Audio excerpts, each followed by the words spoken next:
Imagine a city so afraid of the end of the world. It tried to turn off time. Bells silenced, clocks stopped, days blurred into one endless prayer. Sound impossible?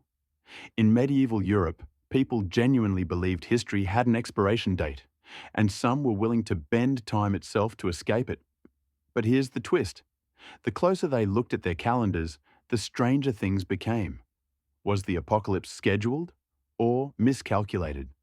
Before we answer that, we need to step into the most anxious countdown in European history, the approach to the year 1000.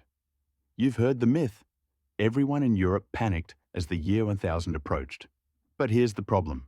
No one in the year 999 agreed what year it actually was. Different regions used different calendars. Time itself was fuzzy. Still, beneath the surface, a quiet terror grew. Monks copied texts predicting cosmic upheaval. Preachers warned of Antichrist. Chronicles hinted that history was drifting toward a final, terrifying chapter. So how do you fear a specific date when your entire society can't even synchronize a calendar? That's where the story gets interesting. To understand a world trying to escape the end, we start with the people who measured time for God, monks. In monasteries across Europe, Cluny in Burgundy, Fulda in Germany, Fleury on the Loire, time wasn't money. Time was salvation. The rule of Saint Benedict divided every day into strict hours of prayer. Bells marked matins, lauds, vespers. Monks rose in the dark to chant because every hour was sacred. But that wasn't the only problem. When time becomes holy, any hint that it might suddenly stop feels unimaginably dangerous. Cluny Abbey, founded in 910 in what's now eastern France, turned time into a weapon against chaos. Supported by kings and nobles, Cluny's monks expanded the liturgy, adding more prayers, more masses, more commemorations. Their days became crowded with ritual, almost drowning in sacred time. Why? Many believed history was teetering on a knife's edge. By filling every hour with chanting, they hoped to hold back divine wrath. Cluny didn't post signs saying, "End of the world, coming soon." But the rhythm of their lives suggested they felt history tightening around them. Outside the cloister walls, ordinary people didn't carry pocket watches. They read time in church bells, market days, and feast days. Time was not a line, it was a loop.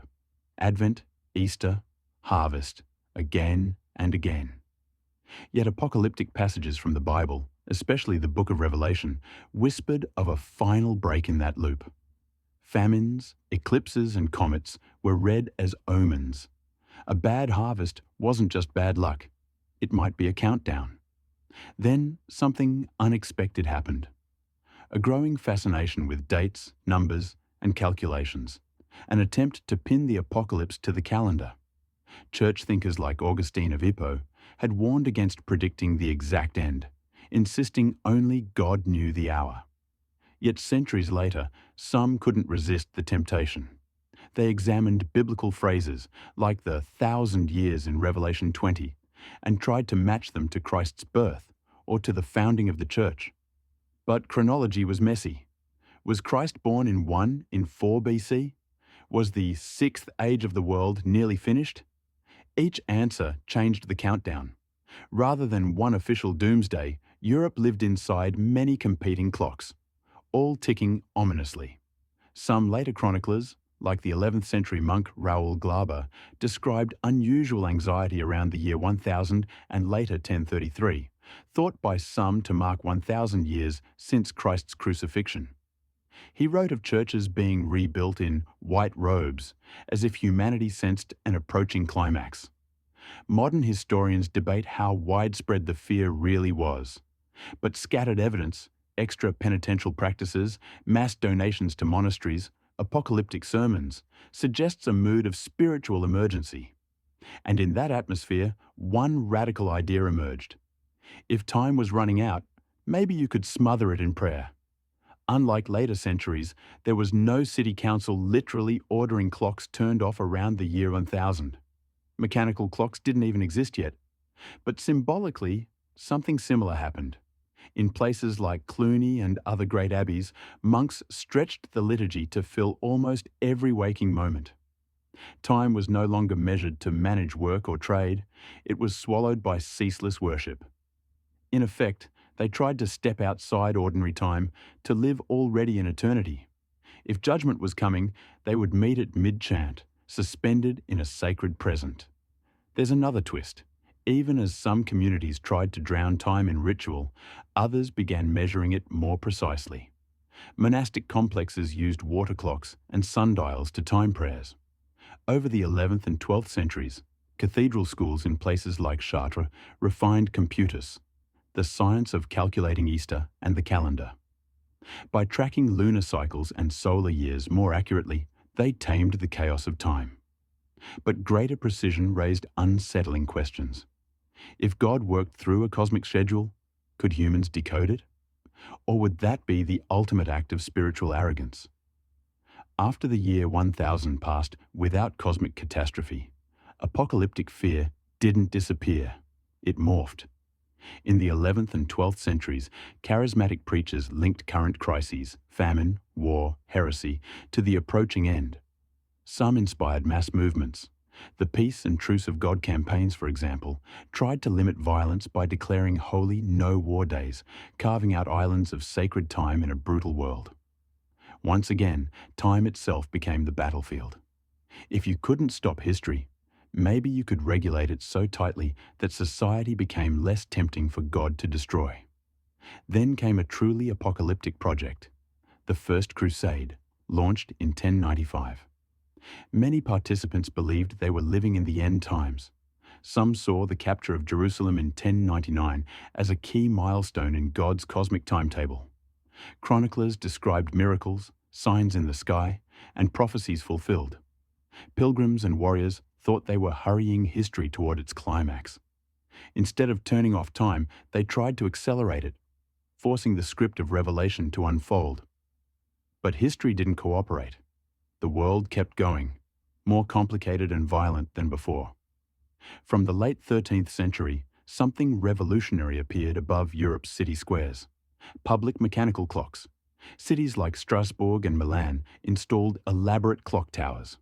For the first time, a machine, not a monk, ruled the hours. Bells rang for work shifts, markets, courts. Time became urban, economic, and increasingly secular. Yet apocalyptic thinking persisted. Chroniclers now had minute-by-minute detail to attach to plagues, eclipses, and wars.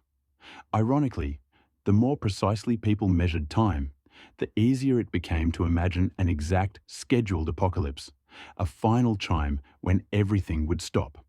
The Black Death of the mid-14th century felt, to many, like that final chime. Between 1347 and 1351, the plague killed perhaps a third to half of Europe's population. Chroniclers recorded scenes of horror and despair. Flagellant movements marched from town to town, whipping themselves in public processions, trying to appease divine anger. Others turned to prophecy, rereading Revelation through the lens of pandemic. Some cities tightened religious observance, others descended into chaos. Once again, time lost its normal meaning. Days blurred into an ongoing catastrophe that seemed like it could never end. By the late Middle Ages, Europe lived with two overlapping timelines.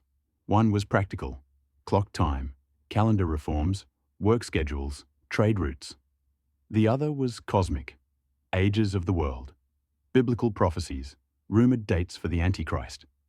Some thinkers, like Joachim of Fiore in the 12th century, proposed intricate schemes dividing history into spiritual ages, predicting a new era of the Holy Spirit. Their ideas fascinated and alarmed church authorities. Whether people tried to turn time off, speed it up, or decode it, one fear lurked underneath: losing control of the future. So did a medieval city ever literally turn off time to escape the end of the world? Not in the way urban legends suggest. But symbolically, yes. Monasteries that drowned every hour in prayer, towns that froze business on endless holy days, movements that tried to regulate every moment. These were attempts to step outside ordinary history, to hide from judgment in sacred time.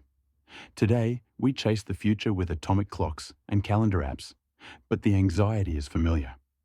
If you enjoyed this deep dive into the unknown, subscribe for more uninteresting history.